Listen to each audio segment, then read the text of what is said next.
Hello everybody, Flaming Shark back with another video. Today giving you guys something a bit different and something incredibly late.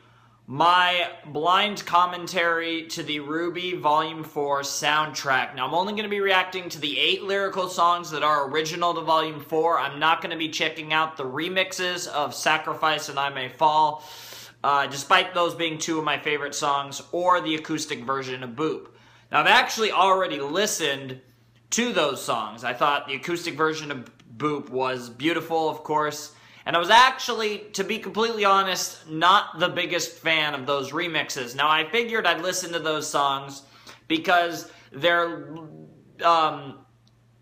redos of songs we've already heard. And the only reason I do these reactions to the soundtrack is because I like to kind of theorize and like relate to the show, what's up with these soundtracks and stuff. So I did buy the soundtrack way back when it came out, and like I said, I have listened to most of the background music, although I don't think I've listened to all of it, and because there's so much on the soundtrack, it's massive, as always with the all the background themes, but I have listened to those extra songs. I've not listened to the 8 original songs that either played in RWBY Volume 4 or are just straight up original to the soundtrack. I will go through each of them individually. Obviously, we're going to be listening to the entire song. I won't be saying much. Now, I can say stuff and still hear it, but I do want you guys to hear it as well. However, I might still say some stuff because we will also be able to see the lyrics, because I decided, you know, I'm so late to this.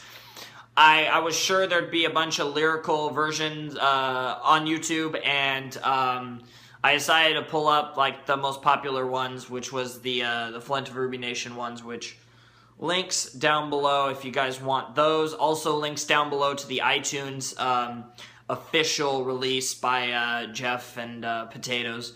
So if you guys want to check that out and support Casey Lee and Jeff and all the other people, you know, Lamar, anyone else who had anything to do with this soundtrack, check it out down below. I'm sure a lot of you have already bought the soundtrack, and like I said, I'm probably the last person to do this that isn't someone who's going to do it like way in the future.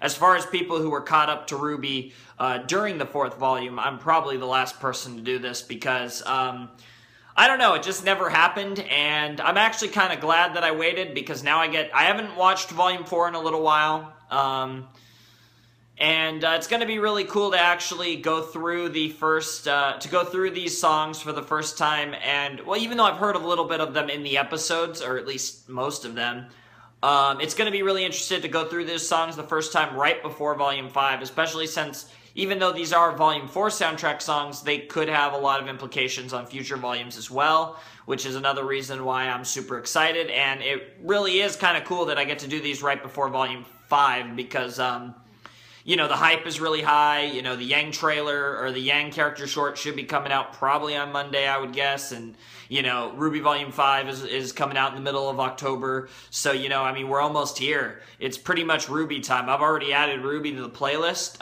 because, you know, on the Saturdays leading up, there will be, like, there's this video. I mean, so, yeah, I already added RWBY to the current ongoing reaction series playlists. So, yeah, RWBY's basically back. And this is kind of the initial celebration of that, is my long-anticipated reaction to the RWBY Volume 4 soundtrack.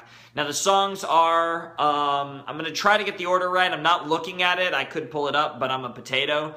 There is Let's Just Live, which is the opening. Like Morning Follows Night, which is, I believe, the Sun and Blake song that played during their fight scene against the sea monster Grimm. Bad Luck Charm, which is the Crow song from Chapter 6, or at least I assume it's got to be. Bad Luck Charm's got to be a Crow song. This Life Is Mine, which is probably the hypest, well, sort of the hypest. From a musical standpoint, the hypest one, I'd say, which is the Weiss song, also from Volume 4, Chapter 6. I think after that is Home. Home was the song that played in the Volume 4 finale. Like, it was kind of just like a song that played. I think there might have been, I don't remember that song very well. I feel like there might be, like, it might have something to do with Pyrrha and Jean, or it might have something to do with RWBY. I'm not sure. I'm going to need to hear it. I don't remember, like, anything of it. I just remember it having a very similar tone to Cold, so it might be a sad song. The sixth song, I believe, is Armed and Ready, which was the outro for Volume 4, which I didn't listen to. So other than knowing that it's obviously about Yang based on the pun, I don't know what that... I mean, I assume she's going to be talking about how she's ready to kick some ass or some whatever. So that'll be cool. And then there's Lucis Naturae, which I think someone told me way back when the soundtrack first came out, someone told me that this is an original song from Grim Eclipse, which, to be fair, even though I did own, I basically never played it. And a big part of that is because my computer literally couldn't. My computer just sucked. My new computer could definitely play it, but, you know, I don't know. I thought Grim Eclipse was okay. I wasn't a big fan of it. I thought it was a decent game, all things considered, but it wasn't anything that really inspired me to play it. And the final song is BMBLB, which is obviously the word Bumblebee without the vowels. Can Bumblebee buy a vowel? Apparently not. Which is obviously going to be a Blake and Yang song. I'm not entirely sure what to think about that. My initial thought process is that, yeah, obviously where I think all of our minds go when we hear that title for a RWBY Volume 4 song, especially given that the soundtrack has had multiple Jean Pyrrha ship songs, the amazing Ren Nora ship song Boop, which is still one of my favorite songs of the Volume 2 soundtrack, which arguably is the best one, although the Volume 1. Volume 1's kind of unfair, though, because it has all the trailer songs, too. But, like, the Volume 2 soundtrack, I say overall, excluding the trailer songs, which kind of, to me, don't count as Volume 1, the Volume 2 soundtrack's probably overall the best, especially with Sacrifice, but, and probably the best opening song. But Boop was another highlight of that Volume 2 soundtrack. And I'm really excited to listen to BMBLB because obviously it's going to be about Yang and Blake. Is it going to be shippy, or is it going to be just like Blake and Yang? And if it is shippy, that's going to be really interesting because we've already had what I'd consider to be at least one shippy Sun and Blake song, and then there's this one which there's like Morning Follows Night in this very same soundtrack, so we'll have to see what that is. So it'll be interesting if RWBY, if this soundtrack does kind of, I'm actually kind of hoping that we see that like Morning Follows Night is really shippy towards Eclipse, and BMBLB is really shippy towards Bumblebee, because again, honestly, despite the fact that I'm not really a fan of Eclipse, I still think just based on the narrative we're telling, especially if Adam and Blake at any point were a thing, or if Ilya and Blake ever were a thing, I kind of like the idea, and I know some people might disagree with me, but I actually kind of like the idea of Blake. She really like looks for comfort in another person, in another man or another woman, and I don't want to say this in like a negative context, but she goes through a lot of lovers. Because my theory for a long time has been, you know, obviously I'm not super confident Bumblebee is going to happen, but I do think there's a decent chance of it, and I'm definitely rooting for it. But I think the path there goes through Eclipse. I think Eclipse will probably happen. I think Bumblebee has a good chance of happening, but I see it happening later down the line. Especially since RWBY and Yang are probably going to meet up in Volume 5, and Blake and Sun have obviously been doing their thing. I do think we're going to get some progression on the whole Blake, Sun, Yang romance thing, though, this volume. Like, something big. Like, I think Eclipse might sail this season, or... I mean, who knows? Maybe Bumblebee, but I feel like we're getting to that point, because I also feel like we're getting towards the Adam, Ilya, Blake, Sun, Yang. Like, that storyline is starting to get closer to some of its big moments. Because I feel like that's gonna, like, Blake's overall narrative is probably gonna be the one that quote-unquote finishes first, so to speak. Like, I think Weiss's narrative is going to go on way longer because Atlas probably won't have to deal with, like, the attacks of the bad guys for a long time and all that jazz. They're probably going to be last, although actually Atlas might be before Vacuo, because Vacuo being, like, a last resort safe haven type thing. Haven Academy, no safe haven. Would make a lot of sense. And I'm just kind of going all over the place here, just talking about stuff, but I'm really interested in that song. I'm sure most people just heard that title and were like, oh, this is going to be Bumblebee shipping. Oh. And to be fair, I probably will orgasm if that is the case, but I'm not getting my hopes up. Because like I said, I think Bumblebee has a decent chance, especially given its nature. But I don't think by any means is it really likely or a guarantee. I think it's got a fair chance of happening. But that's my thoughts on the matter. But don't get me wrong, Bumblebee is my... I want to say favorite ship. It is my favorite ship, but at the same time, low-key, I fucking love White Rose way too much. I've really come to fall in love with White Rose, and low-key might even love it more than Bumblebee, in all honesty. And I think a big part of that is, unlike Bumblebee, White Rose isn't going to happen. Like, White Rose has, like, almost no chance of happening, whereas Bumblebee, you have, like, a lot of reasonable thought process there that will happen, so. Potatoes, mate. Anyways, that took too long. I'll probably put timestamps at the beginning of this video for each song, since I don't know if you guys will be interested in listening to my whole soundtrack reaction in this particular potato. So, yeah, let's actually jump into the first song, which is the intro, Let's Just Live, which I've not heard in forever, but I think I still remember the lyrics to the first minute and a half or however long it is. So yeah, let's kick off the RWBY Volume 4 soundtrack with Let's Just Live in 3, 2, 1, and play.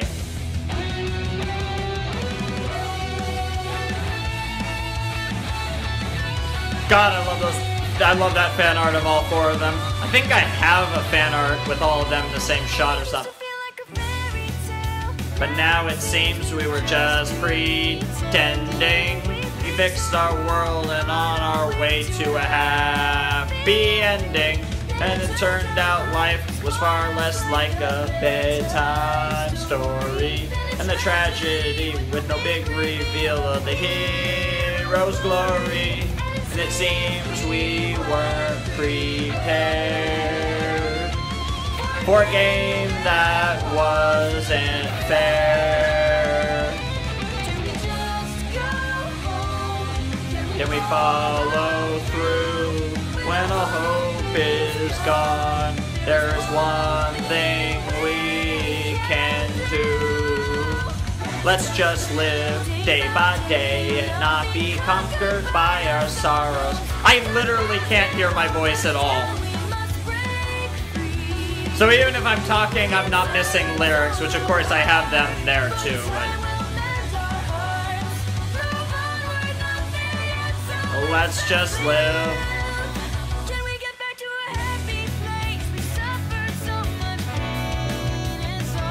Yep.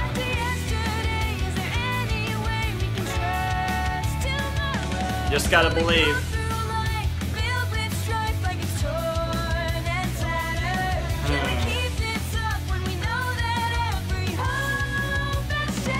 Classic RWBY lyrics. The lesson keeps repeating over and over. Yeah, yeah. Man, you could hear that from any of them talking.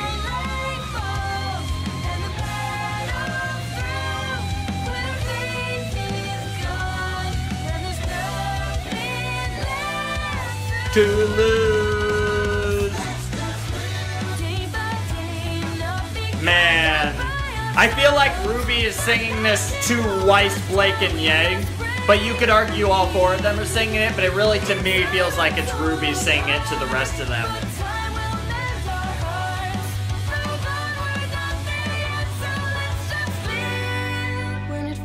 Oh, here we go. I love the transitions that RWBY does from hardcore to softcore and softcore to hardcore in music. Yeah. For some, this really feels like RWBY in particular. Which honestly, I kind of say that about all the intros are kind of more RWBY singing than anyone else. Yep. Here we go, bring it up here again. We can cry our lives away, but if they were here, they'd say, go keep moving forward. Yep. Keep moving. Yep. Classic Monty shit.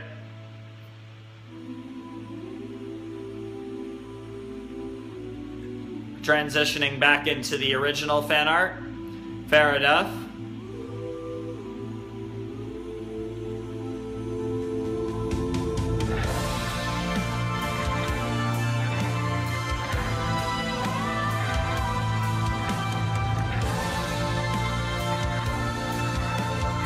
I really like this. Definitely, like all the extended intros, it adds so much to what is already a great song. Like, a lot of people consider this Let's Just Live the worst intro, but I can never judge an intro until I hear the full thing, and I literally can't even hear what I'm saying. This is so crazy. These headphones are fucking nuts. I might be screaming, I don't even know.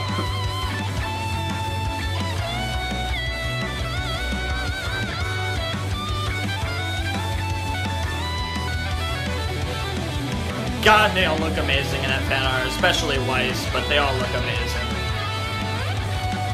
RWBY looks so cool there, too.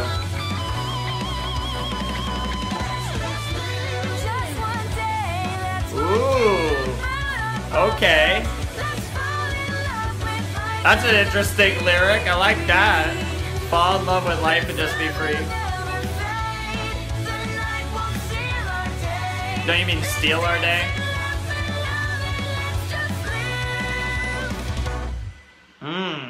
Oh, I love that last verse. I love that play on the original Let's Just Live song. I thought that last verse was fucking gorgeous. Oh, that was great.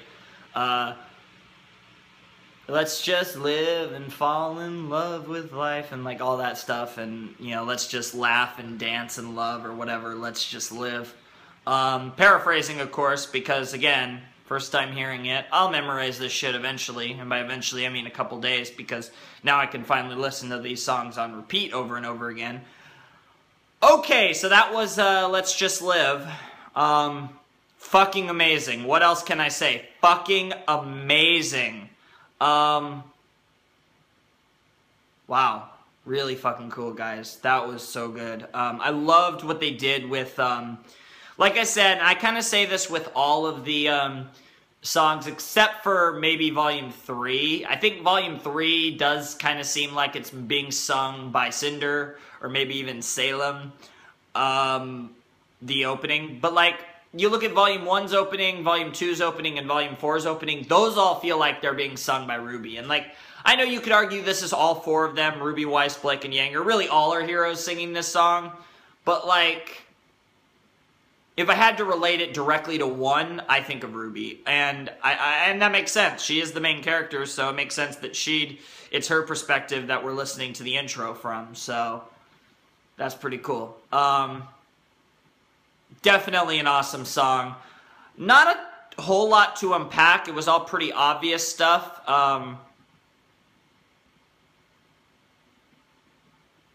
And I really liked how they portrayed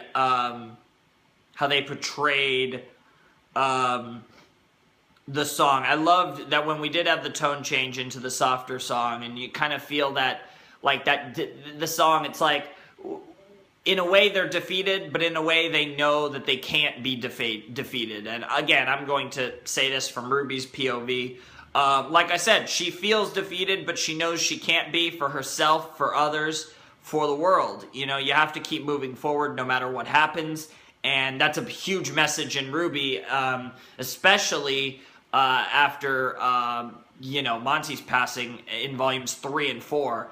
And it really does fit the narrative after Volume 3. Volume 4's kind of whole narrative is keep moving forward, don't let anything stop you from living life. Thus the name of the theme being Let's Just Live, and talking about living one day at a time and enjoying and experiencing life through all the hardships and appreciating the great points of life. Because even though life has its downsides, it's still life. It's still the life we all live, and we have to enjoy it and appreciate it and I guess you could say use it in a sense to the fullest. And I really do like that kind of, I guess you could say, message that's in Let's Just Live, and it's kind of a general theme of Volume 4. And despite the fact that I'm not a big fan of Volume 4, I thought it was a little disappointing. I do think that that type of message was portrayed pretty well in Volume 4, and obviously the songs, as always, seem to portray the show better than the show itself, which is not a knock on the show. It's more an incredible praise to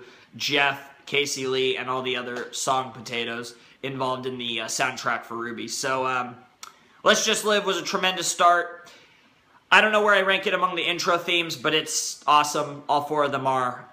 No shocker there. I'm really excited to hear the Volume 5 opening, or at least, you know, the one that's going to be used in the episodes, the minute and a half or however long Volume 5 opening, as well as seeing the visuals for it, because I'm sure it'll look a lot better, because the Volume 4 intro probably had, like, overall, I'd say, given all things considered, my least favorite visuals, because the show ended up looking way better than the intro. The intro didn't really have the greatest feel to it, and they were new with Maya, so it makes sense, but still, that was kind of potato.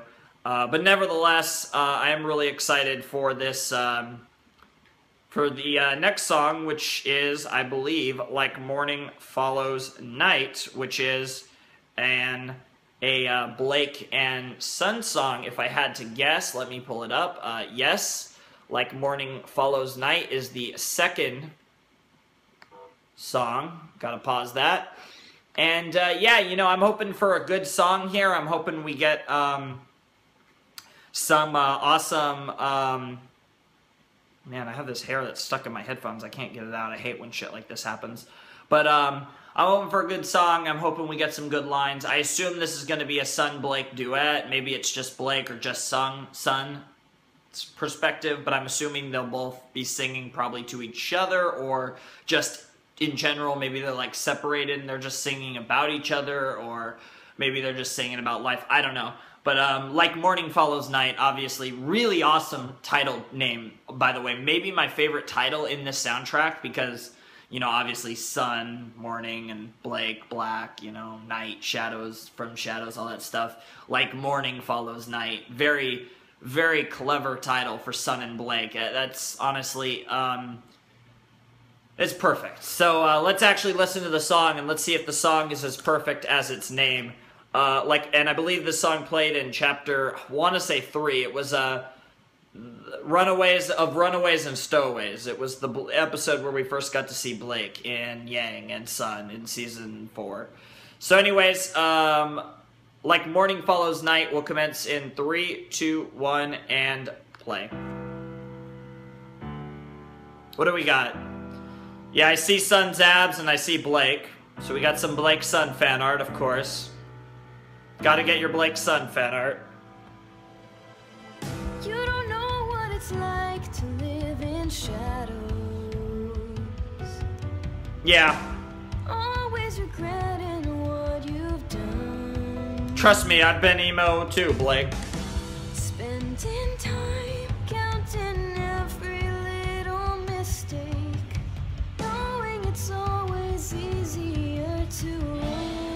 Yeah, that really fits Blake, that's for sure. Don't have to spend your life looking backward. Ooh. Oh. Here we go. Been through this over and over again. Yes, we have Blake. It's time to... You can't just wish it away. Yep. The past is the past. Yeah. Never change. Tell her, That son. was before. This is now, and when we have a chance to make it better if we try. Hell yeah. Yang and Sun want to be there for you, though, Blake. Exactly. Yep.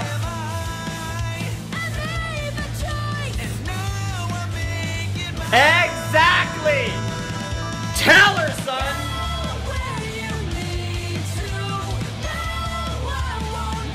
Leave you. Morning follows night. I love the lyrics.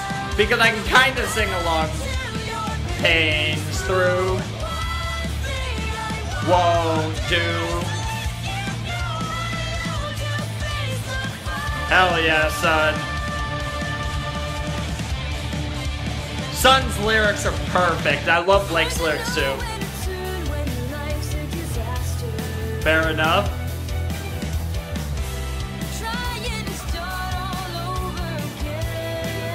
You don't need to start all over, Blake.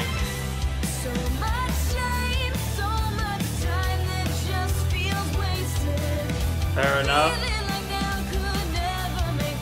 It's not about making up, it's about doing what you can now, whether it makes up for it or not. Oh, that's kind of related to a Sun quote, too. Exactly. You tell her, son. Nice. Is the only way. Woo! Woo! Oh, yes. Exactly. That's not how it works, Blake.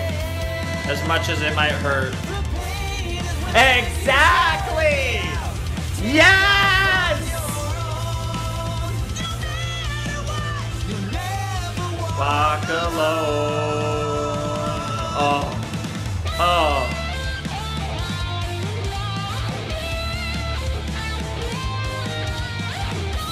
Oh, you like morning follows night. I think this is already my favorite song relating to Sun and Blake. Oh my god, so good. Holy shit. I feel like every... Hey, Lamar.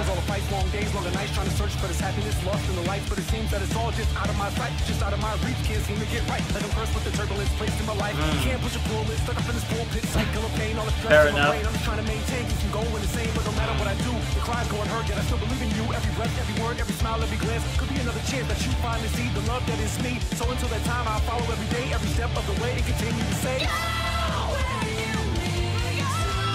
Son! Son! Oh, why is this song so good? Morning follows night. Oh, this song, I guarantee you this song is mega underrated because it's Sun and Blake.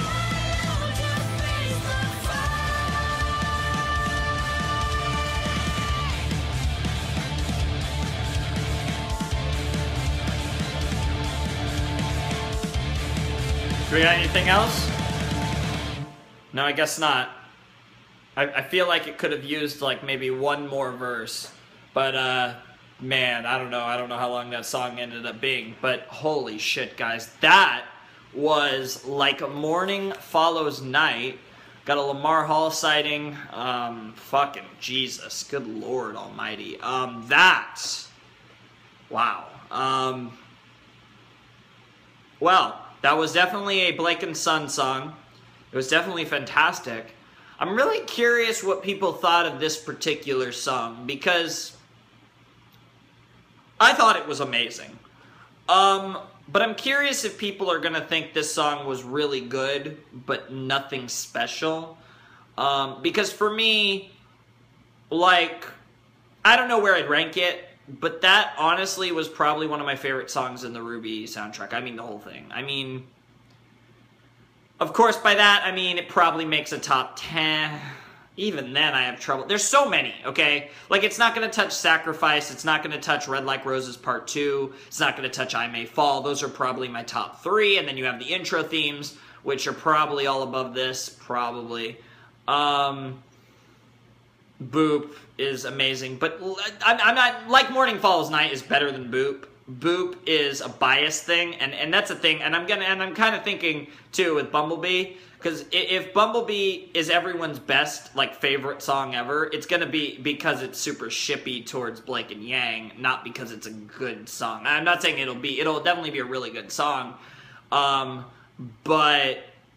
Like, I could see it being overrated just because it's a Bumblebee song. And like I said, I'm trying to be as impartial as possible. But you guys know I'm Bumblebee all the fucking way. Even though, like I said, my theory for a long time has been that Eclipse is going to happen first. And just, it's not going to last. Whether that be because the relationship just doesn't pan out, or Forbid's son passes, I don't see... I see it happening, but I don't see it lasting. That's kind of where my mindset is with Eclipse. But that song was perfect. Fucking God, that song was... Oh, that song was so good. That was like... like, can I say Sun's best moment in the show, even though it's a song? Just like RWBY's best moment is Red Like Roses Part 2. Like, man, dude.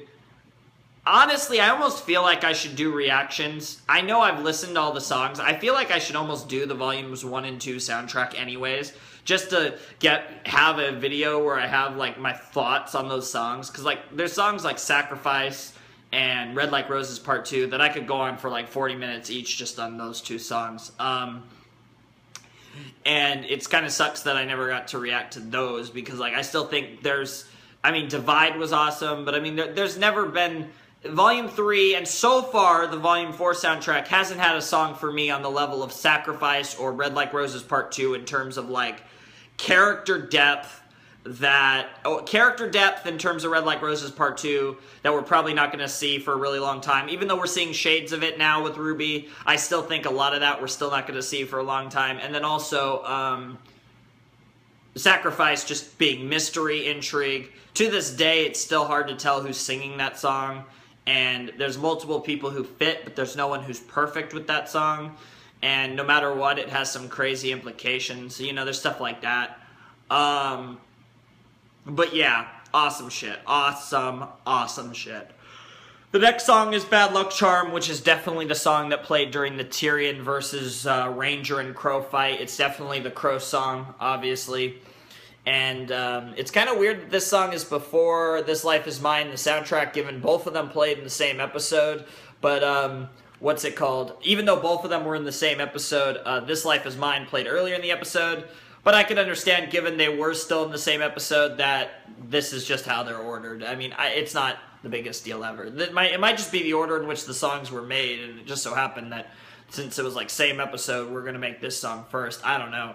Whatever the case may be, this is Bad Luck Charm, the third song from the RWBY Volume 4 soundtrack. Like I said, Sun and Blake, like Morning Follows Night. I'm not going to count the intros, because the intros are kind of their own thing. I like to compare the intros to one another, but not to the rest of the songs in the soundtrack. So, like Morning Follows Night is the song to beat so far, and I think it's going to be hard-pressed to beat it. I do think This Life Is Mine will probably beat it, though, because I think that song's probably going to be the best one. Just from the little bit we got in Chapter 6 of Volume 4, I'm so hyped for that. And you guys know, even though I wasn't a huge fan of her early on in the series, Weiss has become, I don't know about my favorite character, but god damn it, do I fucking love Weiss. So anyways, Bad Luck Charm from the RWBY Volume 4 soundtrack will commence in 3, 2, 1, and play. Okay, this is interesting. This doesn't sound very RWBY. It almost sounds, it sounds like an anime, but I don't know which one. But an anime I've seen.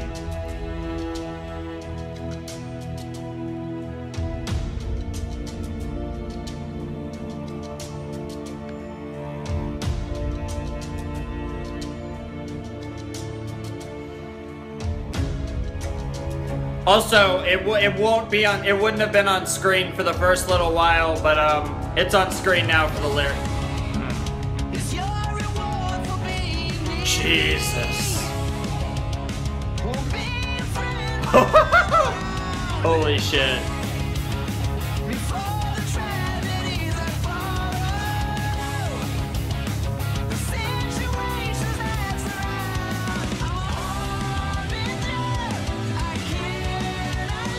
Wow.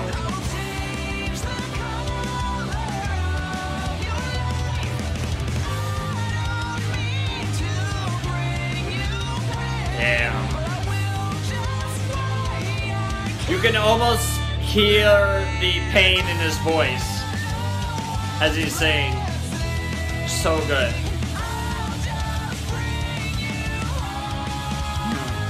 Poor guy. A mirror broken. Wow. That's really fitting for this show.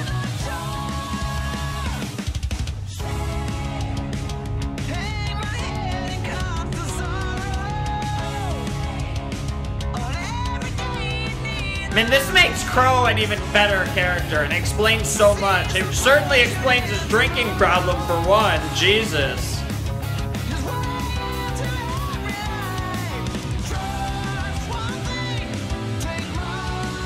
Good advice. Jesus.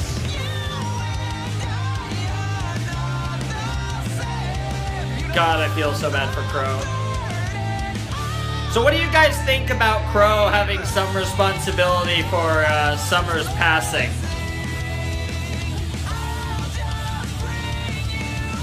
And anyone think he was involved in that? Which would be so crazy for the RWBY-Crow dynamic if she ever finds out if that was the case, which is one reason why I think that's very possible, which would really explain Crow as well, because that could have been the trigger for a lot of Crow's potatoes now.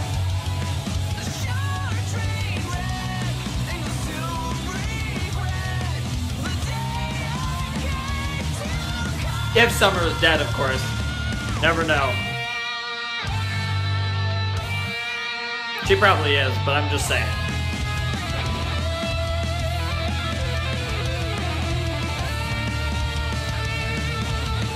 God, that fan art of Crow is sick as hell.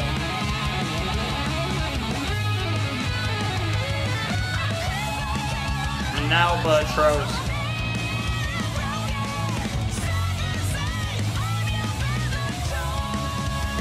Damn. Oh, was that it? Yeah, we're done. Holy shit, that was a quick song. Well, 3:37's not quick, but I mean, compared to the first two, that was pretty quick. Holy shit. Okay. Well, like Morning Follows Night has competition. Again, this is another example where I myself am the victim of bias. I think Crow is one of my favorite characters. I think he's one of everyone's favorite characters. And that song was really fucking good, and it was for Crow. I don't know if it was better than like Morning Follows Night, but goddamn, it was close. They were both amazing. I think I am actually going to give the nod to Bad Luck Charm, because I think Bad Luck Charm, it tells a narrative. Like, I will say, as great as like Morning Follows Night is, everything in that is very obvious. And I think Bad Luck Charm actually portrays stuff that we haven't seen too much in the series. We've only seen glimpses of so far, which is, you know, a lot about how Crow views the world, views himself, and, you know, how he acts and why he acts the way he does, which, I mean, yes, we understand at this point. We more or less understand that, even though we don't understand the full reasons, which, again, you know, I'm telling you, he probably feels at fault for Summer's death, and again, that would be an awesome plot point down the line, given that he doesn't die anytime soon, because there's always the chance that, you know, he's one of those characters that I would say is up there, not just because they were teasing his death as much as they were in Volume 4, but also just because, I don't know, he feels like one of the, you know, characters that have more of a danger of passing in the near future. Like, I'd say Crow, Ren, Nora. Crow and Ren are probably the two big ones that come to mind, because they were the two that I was most fearful for in Volume 4, and I feel like nothing, even though they survived and they made it past those things, I still feel like nothing's changed, because I feel like with Nora and Ren, their big kind of potato arc is kind of done now, and we know a lot about them, so I feel like that makes them more vulnerable to die. In Crow's case, there's a lot of mystery behind Crow, which I guess is in his favor, but you know, you never know. It's really potato. You never know.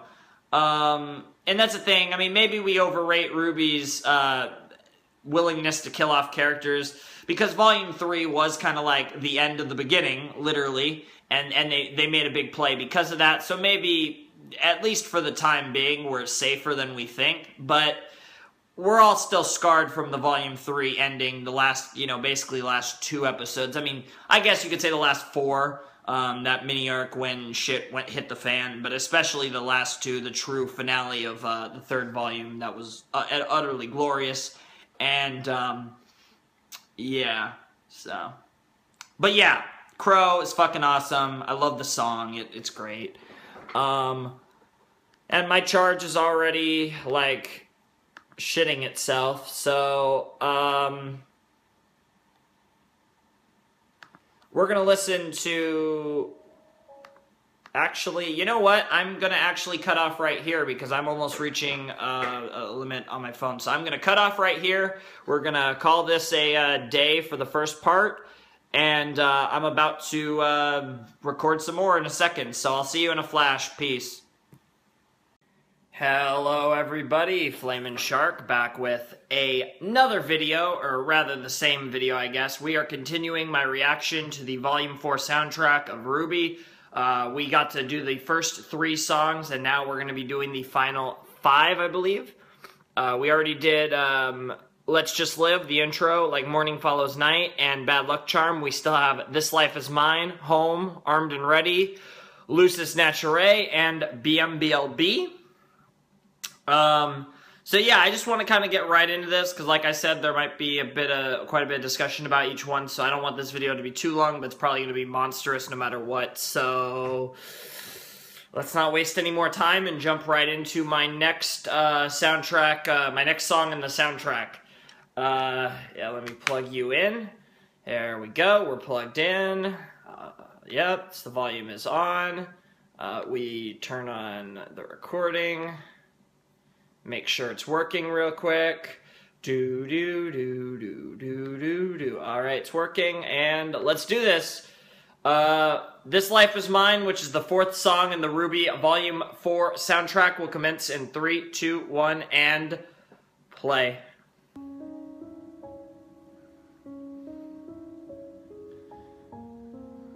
Okay, that was a little weird, but my computer does that occasionally at the beginning of videos.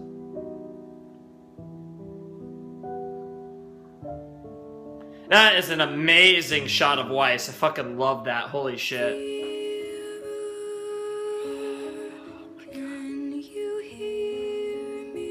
We can hear you, Weiss. We are watching you through the mirror. I don't know what that sound was, honestly. It might have been Skype, but it shouldn't be on.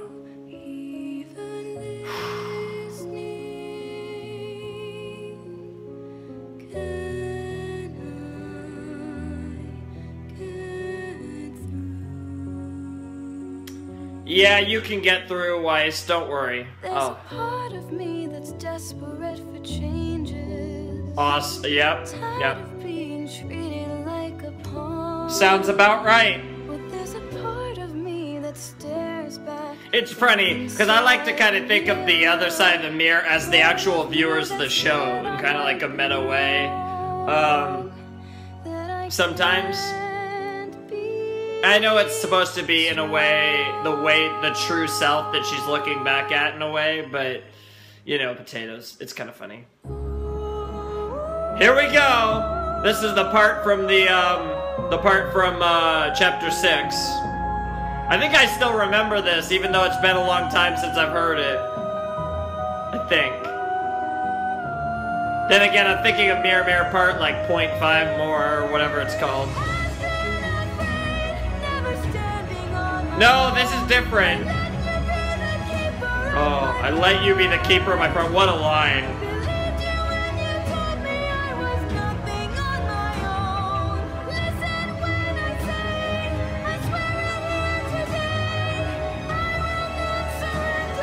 This life is mine.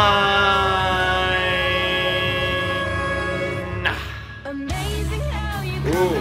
Ooh. Jesus, that's something. God, I have a really good friend who has a headcanon that's really fucked up involving Weiss. And this really does. God! Jesus. This is savage.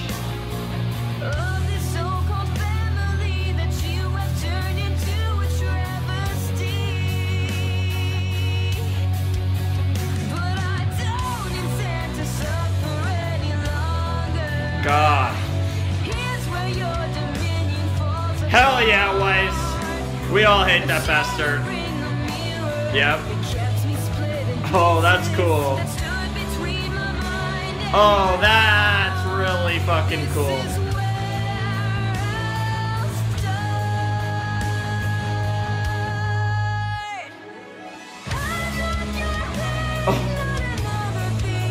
Oh my god! These lines! Holy shit.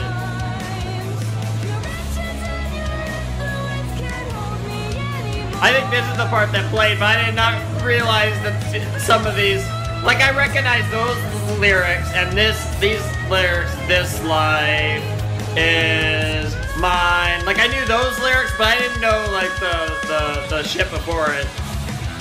And there's a classic RWBY song tone shift. Usually it goes from hardcore to softcore, but this one's the opposite. Holy shit. Ooh.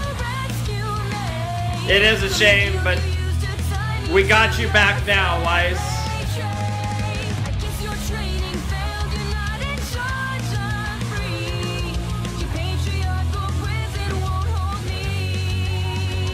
Hell yeah. God. Casey and Jeff, you are freaking gods.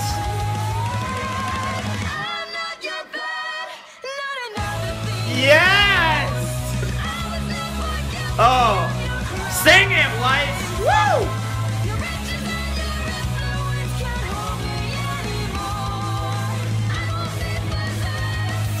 Burned by your royal test, I will not surrender. This life is mine.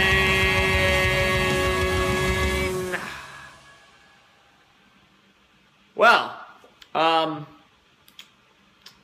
For some reason, I don't think I felt, I didn't show how into that I was, but that song was better than the other three, and the other three were probably all amazing. Jesus, this soundtrack is fucking amazing. I honestly love all four songs. I probably like Bad Luck Charm the least, surprisingly.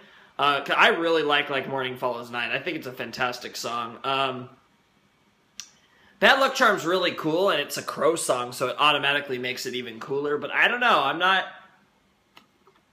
on that next level, but actually going to what I was saying earlier, and it's really messed up, and it's obviously a headcanon that would never happen, or even if that was the implication, they'd never full-blown confirm it, but legitimately, I have a friend who likes to, and she doesn't mean it seriously, but she actually has the headcanon that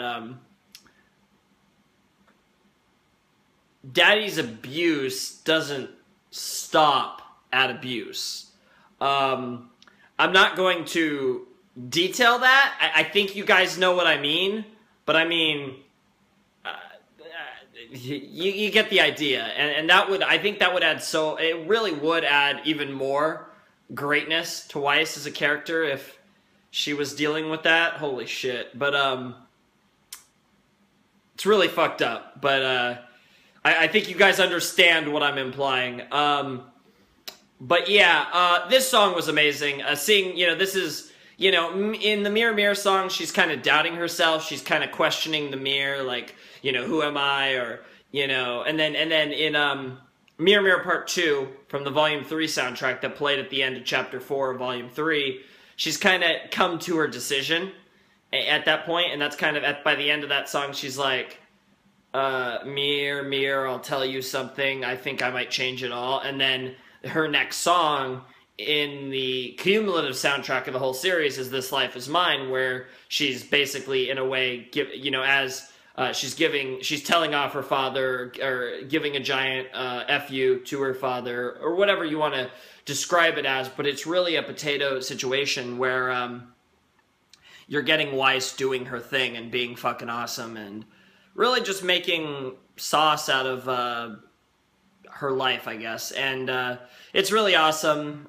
This was the song I was probably most excited for. I'm really excited to hear Armed and Ready because supposedly, because that was the song that played in the Volume 4 outro, and I haven't even heard any of it yet, so I'm just really excited to hear that one. Home should be interesting. I'm excited for Lucis Naturae, just because I have no idea. I think that's the song. I know there's a song that's from the video game, and every other song, and I doubt Bumblebee is the song from Grimaclip, so it's got to be Lucis Naturae.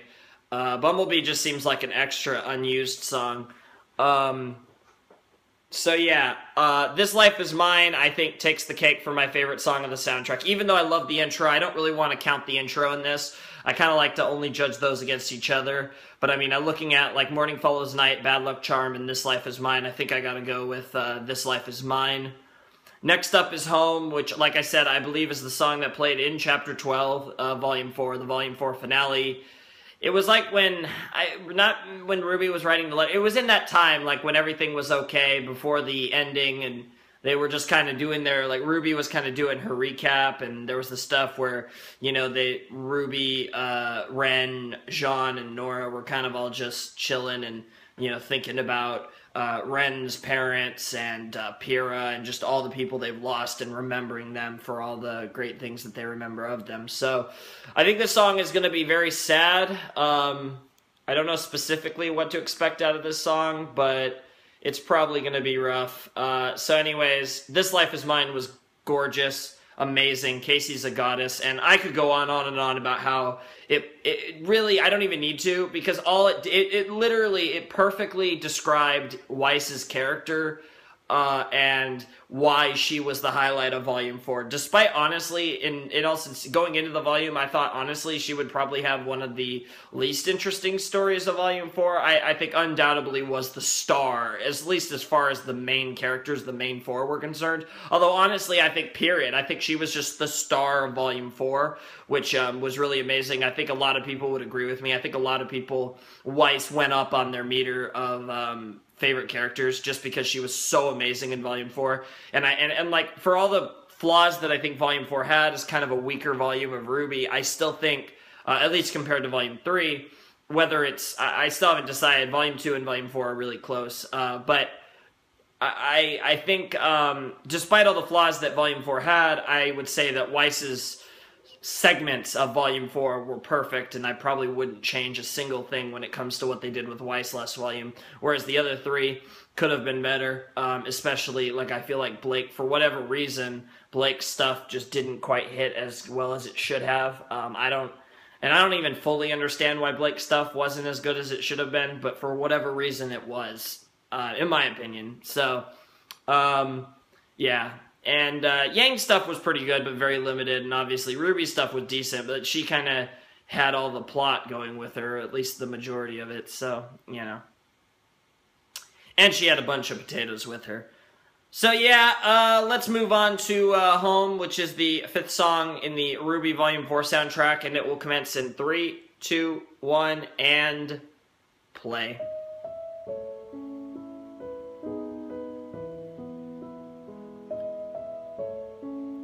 Also, I feel like this song, is going to be really sad. It might talk about Ren's parents, it might talk about Pyrrha. It probably will definitely talk about Pyrrha. It might have some RWBY related stuff. Oh, wow, that's cool. Oh, maybe it's more about RWBY than I thought, based on the fan art they're using. Okay, this wasn't part of what we heard. Eyes.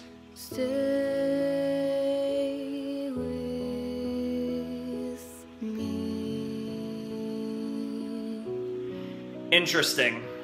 Let's just dream. Okay. Quietly of what might be. All right, that's fun. I'm gonna have a lot of room to talk with this song, given how slow the lyrics are.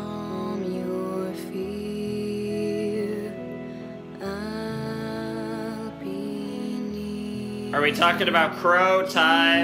I mean, they're using Crow in the fan art. Ruby and Yang are so adorable in that. Rest, my friend. Time can mend. That could be referring to a lot of people.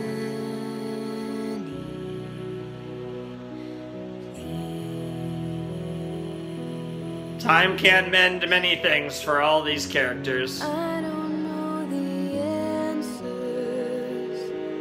Tomorrow's still unknown. Indeed it is, although we're about to know a little bit about tomorrow very soon. Make this promise. I mean, Volume 5, of course. You won't be alone. I don't know Where we should go. I remember that from the, I remember the I don't know where we should go from the episode. I don't know What path we will be shown. but I know that when I'm With you, I am at home. Yeah, this was the part that played. yes, I know that when I'm with you, I am at home. I'm resisting from singing along to these lyrics because they're so slow, they're really easy to sing along with, but...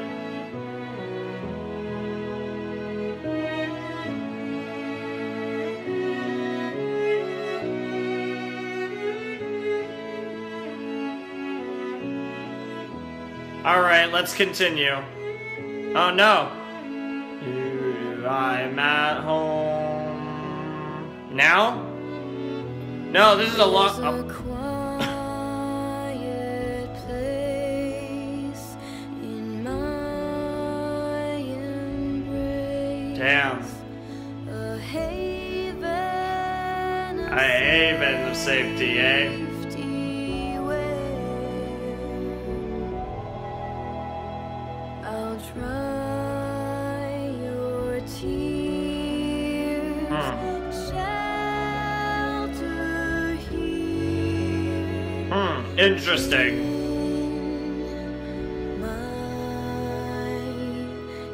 I mean, this doesn't really feel like a Crow song.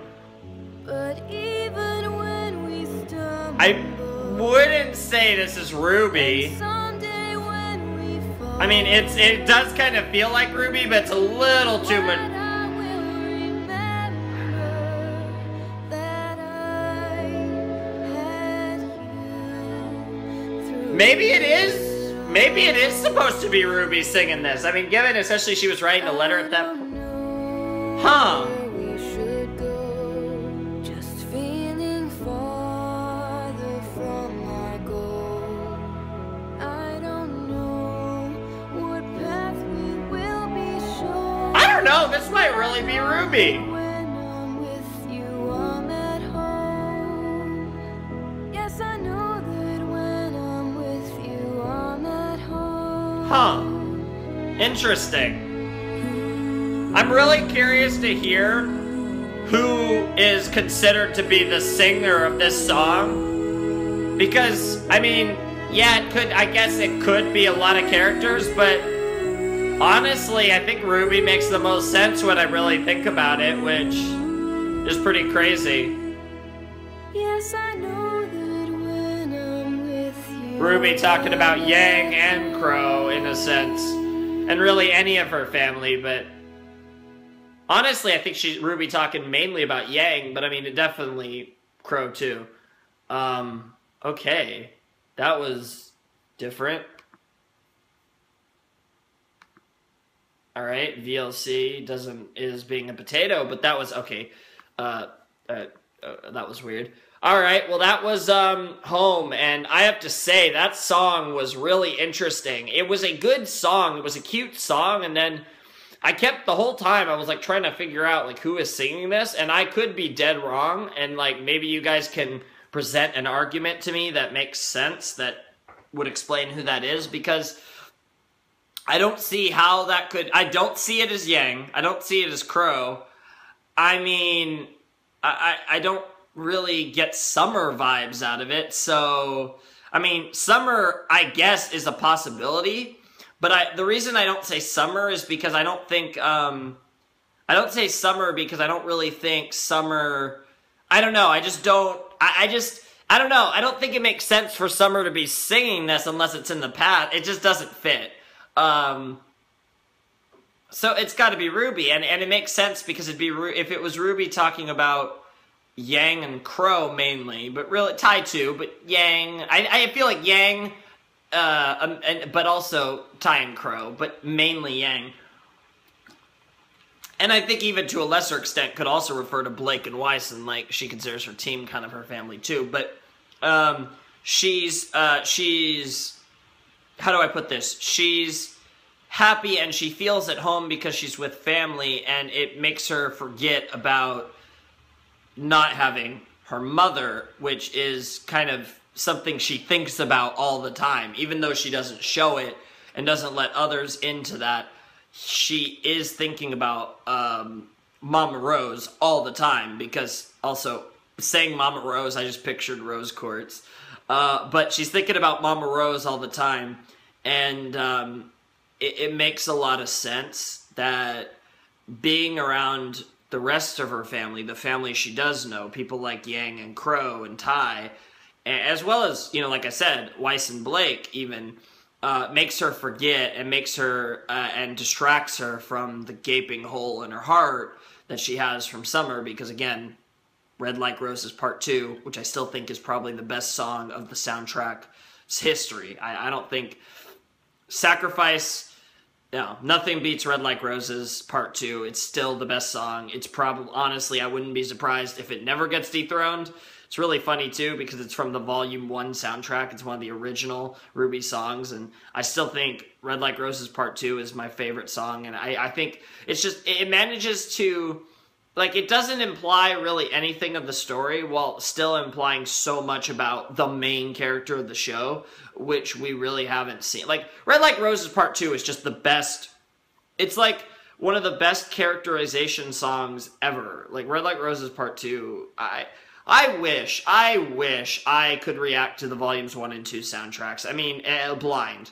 Like, I still could react to them and give my thoughts, but man, like, just for Red Like Roses Part 2 and Sacrifice. And to be fair, Sacrifice probably isn't my second favorite song, but it's probably, from a reaction standpoint, as interesting as Red Like Roses, because I think those are the two most interesting songs from a reaction perspective, because they give probably the most overall implications on the story and on the characters in like really deep manners, and they invoke the most discussion, in my personal opinion. That's why I love those two songs so much. I think they're both, you know, at least top 5 songs, and I definitely think Red Like Roses is the best. Like, I'm willing to concede Sacrifice isn't as good, but the implications of Sacrifice are really the reason why I wish I could react to it for the first time, and you guys could see my potatoes of it. Anyways, this is Armed and Ready, which obviously, based on the pun there, is going to be a Yang song, probably about how she's... Oh, God. Oh, fuck me. Oh, Jesus. Random cramp. Oh, that fucking sucks. Oh. Oh, man. Oh, man, okay. Well, hopefully that doesn't happen again. That fucking hurt. Yeah, this is going to be about Yang being armed and ready to conquer Volume 5 and beyond, to conquer her fears, to conquer, to, you know, all that stuff. So anyways, yeah, Armed and Ready, which is the 6th song in the RWBY Volume 4 soundtrack, will commence. I got Volume 5 on the brain. In 3, 2, 1, and play. Also, is anyone excited that Volume 5 is going to be 14 episodes instead of the traditional 12? We're getting an extra 2 episodes, which is really fucking cool. That's interesting fan art. I think I've seen that before, though. But yeah, the fact that Volume 5...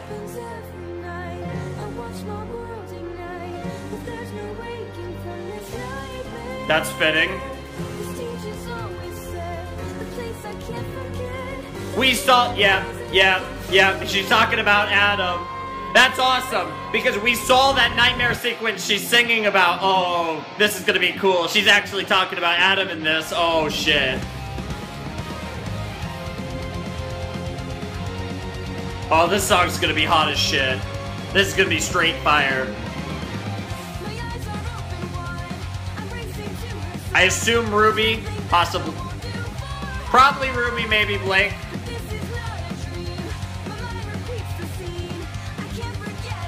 I don't know, maybe she's talking about Blake, given that...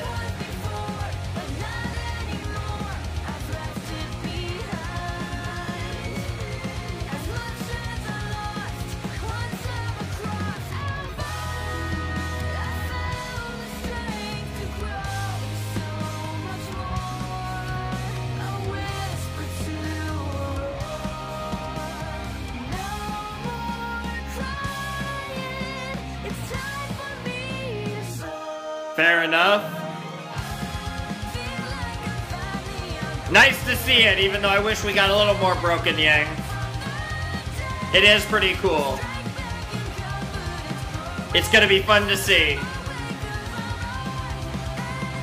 Ready! I think I got that. Armed and ready. I know I got that one. Armed and ready.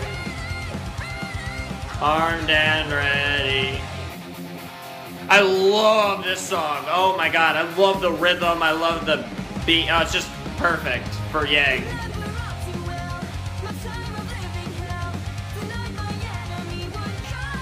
Yep. End of volume 3. Holy shit, Yang, that's a line. Oh, that's a line too. Holy shit, Yang, I'm the golden one who burns just like the sun.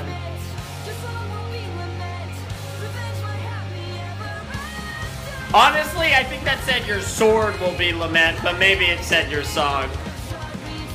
If it did say sword, that would be even better.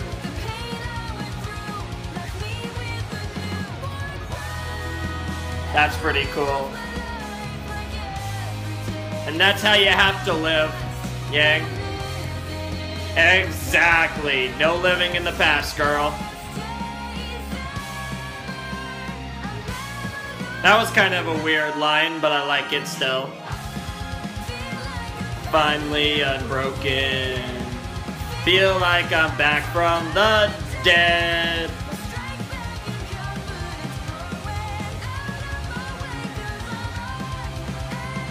Ready. Armed and ready, ready, armed and ready.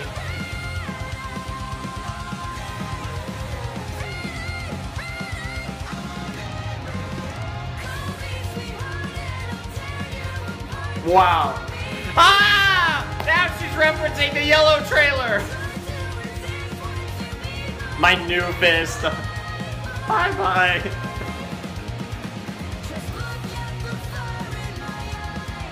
Oh, I want to see those red eyes. Hell yeah, that's awesome. Damn. Wow. I don't even know what to say to that, Yang. Now that was an awesome verse. Holy shit. What the fuck?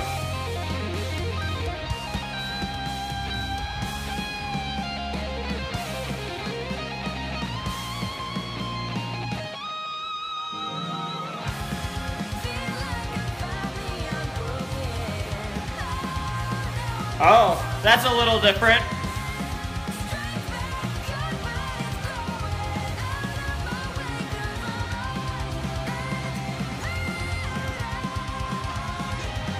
Yes, you are, Yang, and it's gonna be glorious!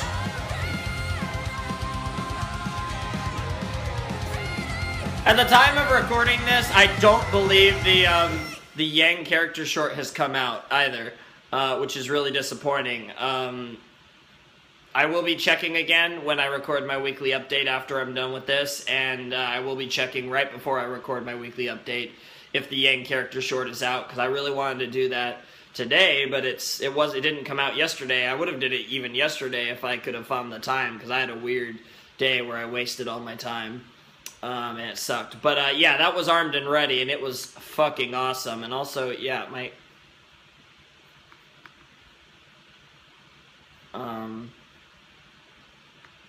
Okay. Where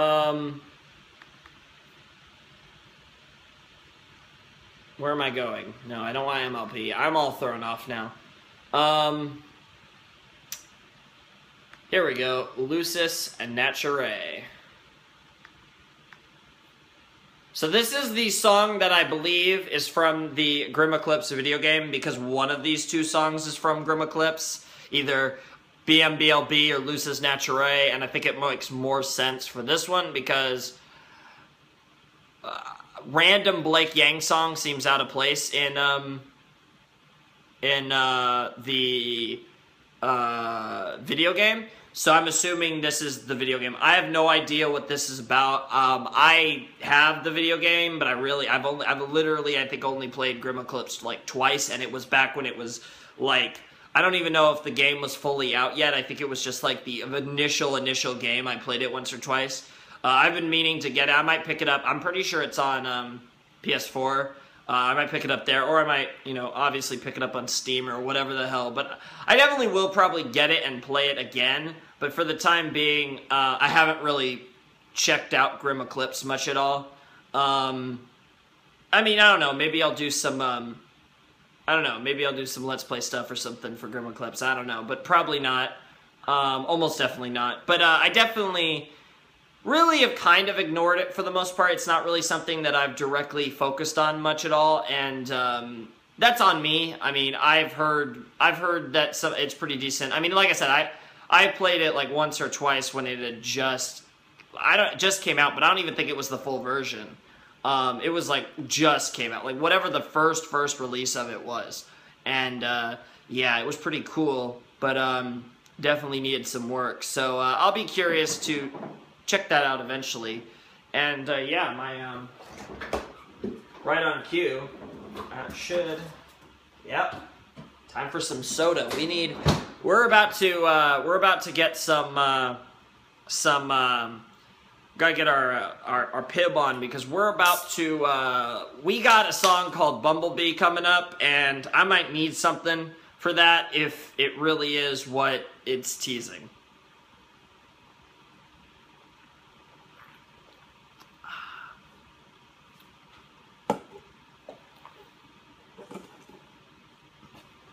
Also, for anyone who doesn't know what pib is, it's kind of like Dr. Pepper. That's my best description. It describes itself as spicy cherry soda, but for one, that just sounds silly, even though I can kind of understand where they're coming from. It's really hard to explain, but it's kind of like, the closest thing I could put to it is Dr. Pepper. For anyone who hasn't had it, it's pretty good. I like it. I have some Coke too, but I figured I'd drink something different other than water, even though I was drinking water. I think even in this video. Anyways, Lucis Nature, I have no prediction. Shit. I know what that means. I fucking know what that means, though.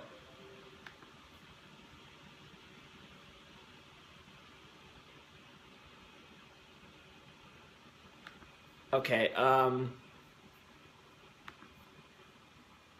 man, I know what that means, but I'm gonna look it up just because I can't think of it. I feel like when I first read the soundtrack off, I looked up what that meant, and I don't remember.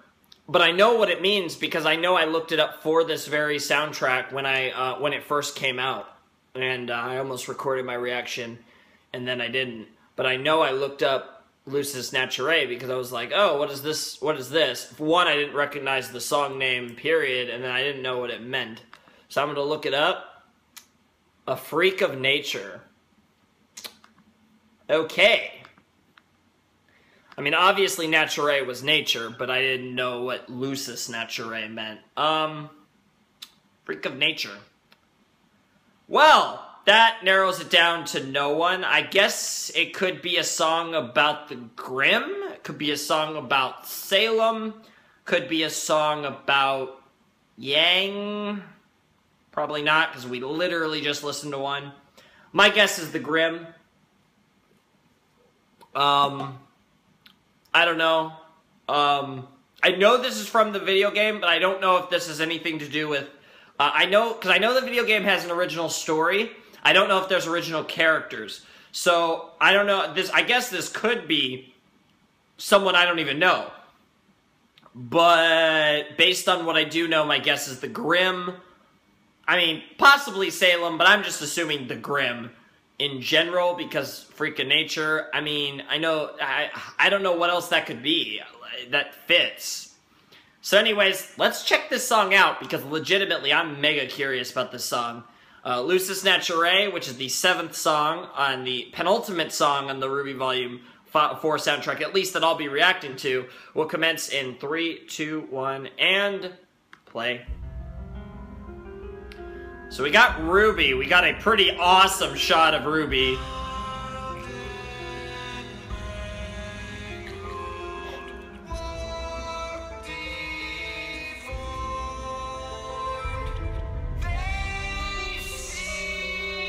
Either the Grimm or Salem or an original character. Oh my god, I'm getting chills.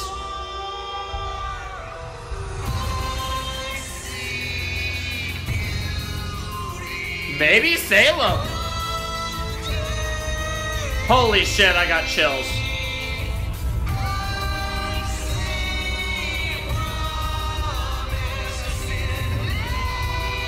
Oh. Oh shit. Holy shit, guys. These are by far the biggest chills I've got today for the soundtrack. Holy god. I'm not huge on this instrumental. We're talking about the Grimm. Interesting.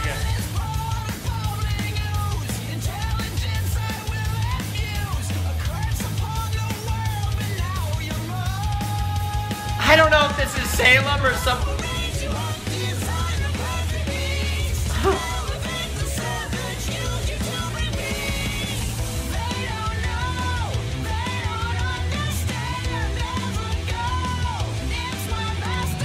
Maybe it's Salem. Maybe. Huh.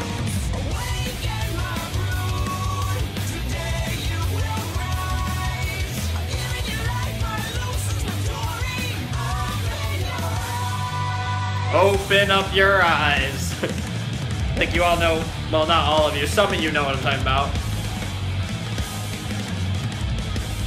I still can't wait to post that.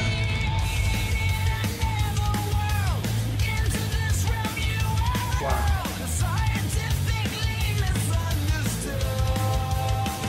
Hell yeah!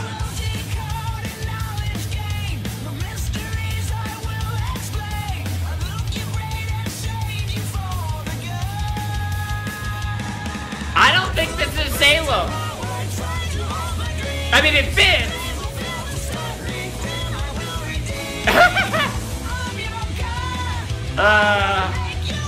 Oh, maybe not. Okay, that sounds like shit. A madman with no proof. No, definitely not Salem. Okay.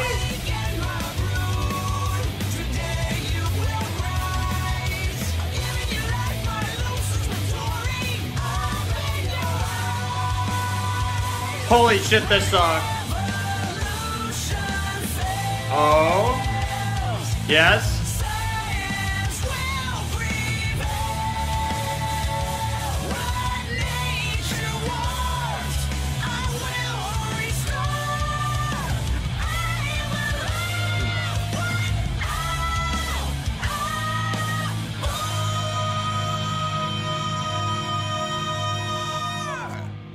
Jesus Christ. Oh, it's not done! Madman with no proof.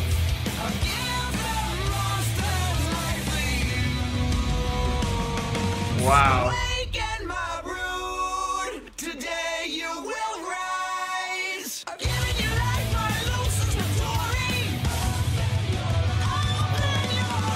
Oh.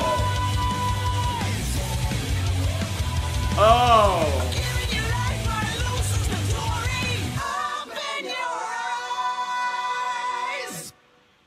Oh! What the fuck was that? There was nothing, no hype for that song. Am I the only one that thinks that song was fucking amazing? Holy shit. Oh, man. Well, I guess I gotta play Grim Eclipse now, just to understand what the fuck that song was about. So, there were parts of that song, a lot of parts of that song. Now, we don't fully understand Salem and the Grimm and their connections, all that stuff. So there were a lot of parts of that song that were like, okay, that could very well fit Salem. And then the singer was, for one though, one of the problems was Casey wasn't singing. And Casey sings for the females and Jeff sings for the males. That's the idea. And it was a male singer, so there was that. Because Divide was sung by Salem, and obviously that was Casey Lee for the Volume 3 outro.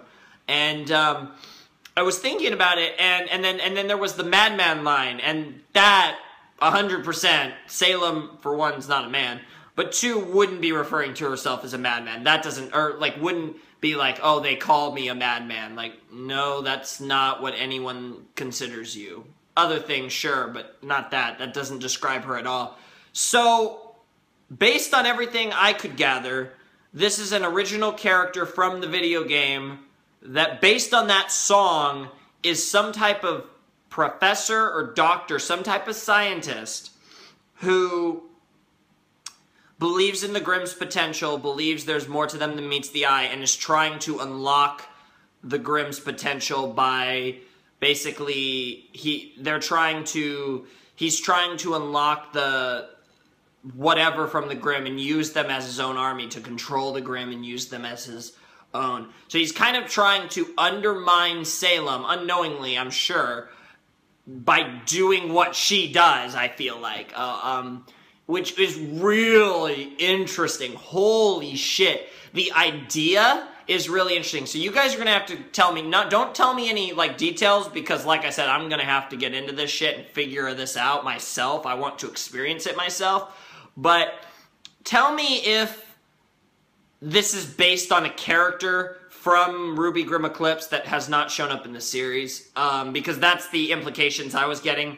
Like I said, there were a lot of implications that fit with Salem, but eventually it became clear that this wasn't a song about Salem, which I didn't really think, but I was kind of getting suckered in because there was a lot of lines that fit with Salem, and this character does have a lot of similarities to Salem in the sense, and as far as how, I guess I could say, he sees the Grimm.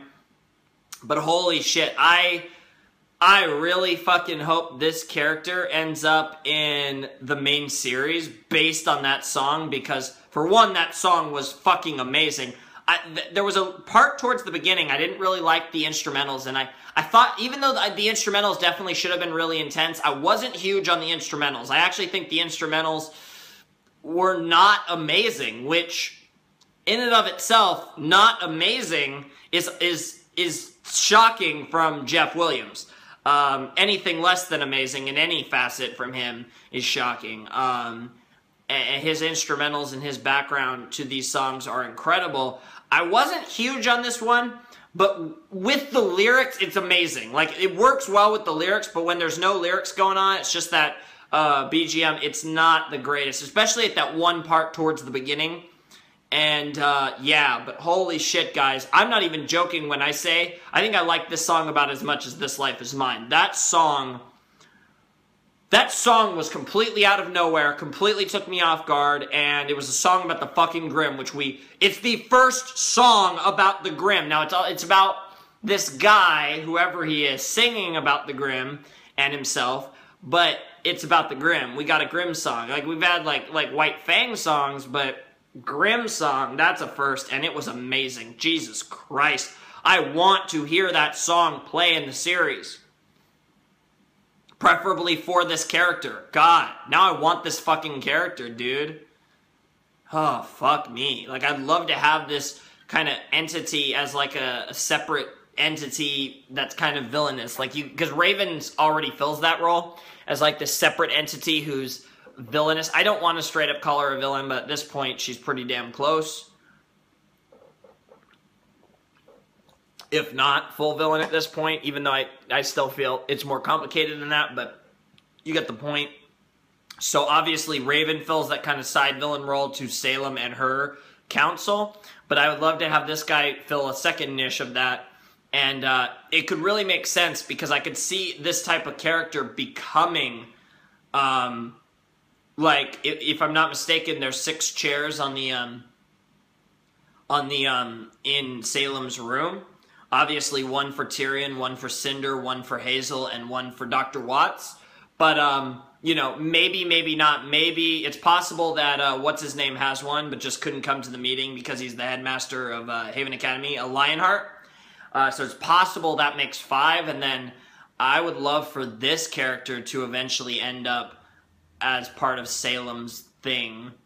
Salem's group of people, because he respects the Grimm. He sees potential, like, it's very Salem-esque, but like in a way where instead of, it's like he's seeing through everything and he's actually seeing the truth, and he probably sees more of the truth than anyone else does, and definitely seems to be seeing something similar to Salem's truth. Now obviously he's trying to harness the Grimm and use them as his own, but he has the right idea, and I think you know, he would be more than ecstatic to learn the truth and whatever the full truth is from Salem and all that. So I like that idea. I'm just spitballing based on this song because I have no fucking idea what this character's like, if I'm even right, but I'm pretty confident after listening to that song that this is a character from the video game that's not shown up in the show that's fucking amazing, because that song made him sound amazing. Although, to be fair, all of these songs make pretty much every character that it has a song sound amazing.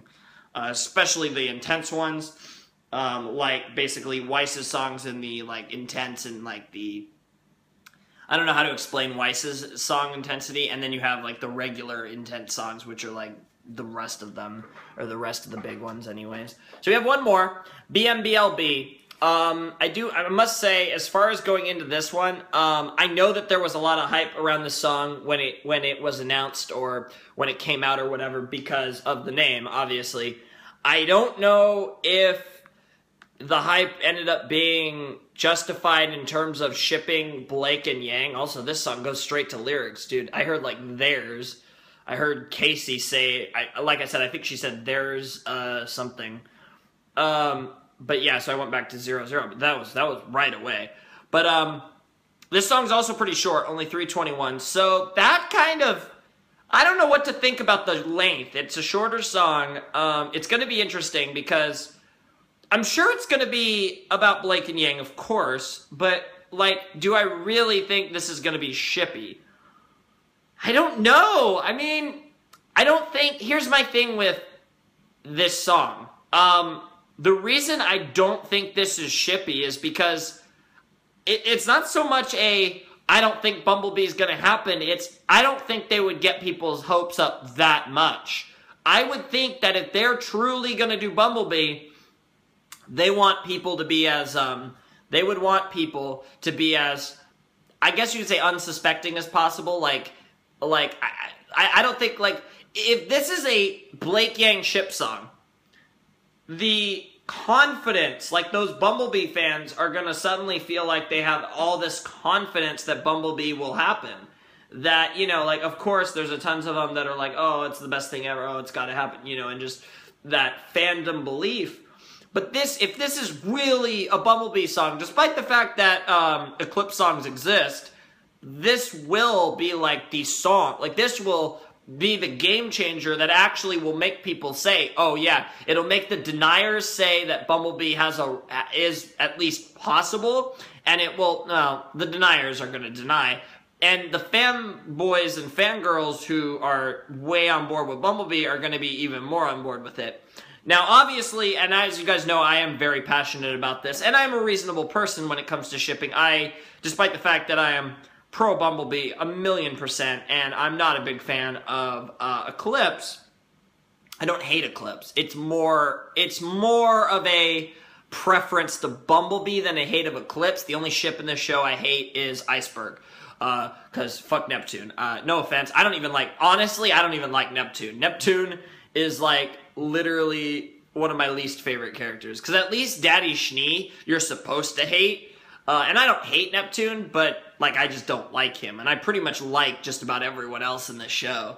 But I've never liked Neptune. It's funny, of all characters, that's the one that we get the bootleg Neptune hitting on Weiss last volume, which was hilarious. I mentioned that the other day to someone. But yeah, I'm really interested. I'm scared. I don't know what to expect. I'm really hoping this song is good, no matter what it is. Honestly, there's this part of me that's like, I hope this is just a really cool friendship, or I don't even want a friendship song. I kind of want like a badass Blake and Yang song. What I'm kind of thinking this might end up being is just straight up gay trash, which if it actually is, I don't know how I'm going to react. I mean, I'm going to fanboy or fangirl the fuck out, because who knows if I'm really a boy. But there's a part of me telling me that it's got to be something other than them shipping Bumblebee. Not because I don't think it's going to happen, but because I don't think they'd make a song about it, because then it's like you're really tempting fate if it doesn't happen. And I feel like if you make this song and then you go the path that I honestly think they're going to go, which is Eclipse is going to happen possibly next volume, but definitely soon, and Bumblebee's going to happen further down the line, I feel like then you're really going to be tempting fate, because then when Eclipse initially happens, you're going to get even more backlash, because at least, like, because I mean, especially with the way that RWBY has been so open in talking about the whole same-sex relationship thing, you know, Monty in the past and others, and then to actually make a song teasing this particular ship, which is, I would say, the most popular ship in the show, honestly, by a mile. As much as I love my White Rose, Bumblebee is like the ship. Like, there's a lot of people that ship Eclipse, don't get me wrong, but Bumblebee is hardcore. Like, and that's the thing. I think the one thing about this ship, it's a very Star vs. the Force of Evil, Jarko v. Starko, where it's a bloodthirsty, cutthroat ship war. Eclipse and Bumblebee do not get along. People who like Eclipse and like Bumblebee do not get along. And I don't think I'm one of those people, like I said, pro Bumblebee 100%, but I know I'm blabbering, but I'm nervous to listen to this song. Like, despite everything I've said, the fanboy in me wants this to be as gay as possible. So I'm kind of torn here, because I honestly, I feel like if they make us, oh God, what the fuck? What the fuck am I doing with my life? Let's just fucking play this shit. The final song that I will be reacting to in the RWBY Volume 4 soundtrack, BMBLB, or Bumblebee without Can I Buy a Vowel, will commence in 3, 2, 1, and play. There's a garden where I go. Okay. If you meet me there, no one will know. Oh. In the springtime, Oh my. in the sun, we can be alone without any. Oh my! Oh dear God. Oh dear God. If there was any doubts after that first verse, the fan art seems to be... Butterflies and the birds keep a secret, no they won't say a word. What? They watch us and they know. What? And they're happy as they see our love grow. What? Sing for a while as I drink in your smile. It feels like a dream that's come true. My head starts to buzz and my heart fills with love over you. Oh God. Fuck, I'm starting to get emotional. Baby, can't you see? You could be with me. We could live inside a garden of What? fantasy. You could be my This is going from gay to sexual. dream. In a cute way, but still. Fantasy. Maybe set me free. Let me be your bumblebee. Holy shit! Is it supposed to be Blake? Yeah, definitely Blake. Oh my god!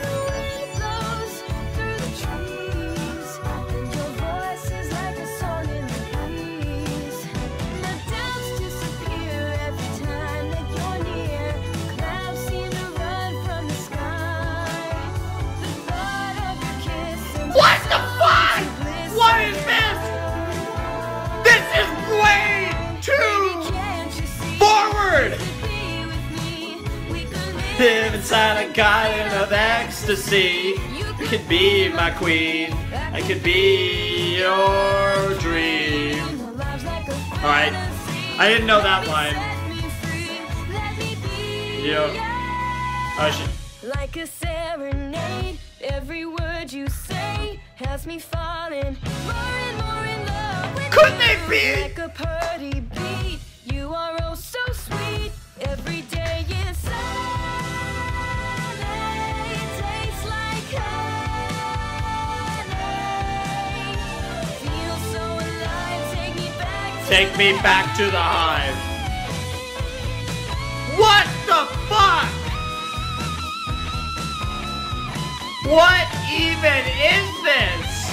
Also, I love that fan art. On a side note.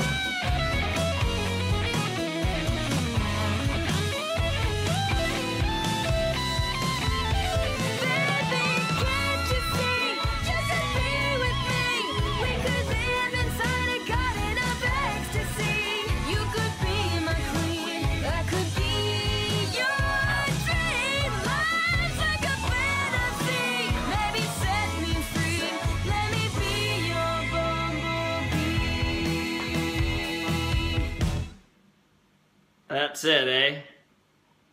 Well, that kind of ended suddenly. I mean, I guess the core, it was a little, yeah, I guess that's the typical Jeff and Casey song ending right there, I guess. Fuck me. Fucking fuck me. Fuck me in the fucking ass. Jesus Christ, you might as well fuck me in the ass. So, dude, any guys watching this video, if you were to magically appear and start fucking me in the ass, it wouldn't be half as gay as the song we just listened to. Oh my god, what the fuck? What the fuck? I literally didn't even... I literally didn't even think it would be... I thought gayest... Okay. That was weird. That was the most... Okay, that was the... Actually, I think the... If I'm not mistaken, the first song in the entire soundtrack... One that was that gay, of course, but what I was really going to say is I think that was honestly the first sound in the entire soundtrack that was a ship song that involved both characters singing to each other. Now, I need to go back and make sure that in Volume 2, there wasn't a song where Sun and Blake have a duet that's shippy. Because Volume 3, there's definitely a Sun song in there, but I feel like Sun sings the whole thing, or... I don't remember there being two voices. I don't remember a guy and girl. I don't remember them doing the, like, Morning Follows Night. And, like, Morning Follows Night is a great Eclipse song, but it's not very shippy. I mean, yes, you can argue that in the Lamar Hall verse, there was the... And this is good, because I actually got to listen to that song a couple more times since my last recording, since I got through the first three, so I know that song pretty well. In the Lamar Hall verse, really, it does kind of get shippy from a Sun side, but it's never... It's more of a I will always love you type ship thing than a cute or romantic or even sexual type of shipping stuff. And that's fine, but that's not my point. The point is, again, Blake doesn't really talk about shippy stuff. Oh, dear God. Oh, fucking fuck. What the hell? Same spot, too. What the... Oh, Jesus. Oh, fuck. Fuck, fuck, fuck. Oh, fuck. Oh, Jesus. Oh, dear God. Oh, fuck. Oh, dear God. Holy God. Oh. Ah! Fucking fuck!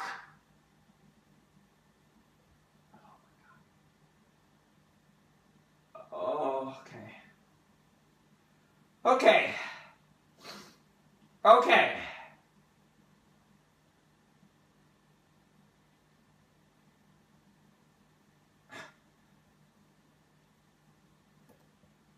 Oh, dear God. What the fuck? What the... Jesus! Ha! Oh! Oh, what the fuck? Ah! What the fuck? 1 second.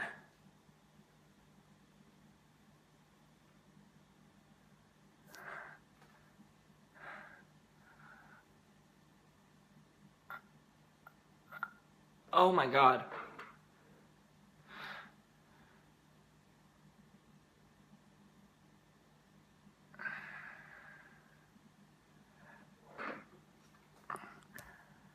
Okay, guys. Fuck me. I don't know how much of that was recorded, or I know how much of that was recorded. I don't know how much of that will still be in the video whenever the fuck you get it. But I literally either just had the worst cramp, and cramps are fucking terrible, but I don't know what the fuck just happened. Either I literally, like, the cramp was so bad, like oh dear God, ugh, I had a throat burp. Jesus, man, this sucks. The cramp was either so bad that I literally, when I got it, like, I had a cramp and it went away and I sat back down or whatever, and then I got another one, and that one was so fucking, and cramps hurt like a motherfucker. Like, cramps are terrible. I mean, like, I'm gonna, like, I don't, oh my God, I might keep it in the video because it's fucking hilarious.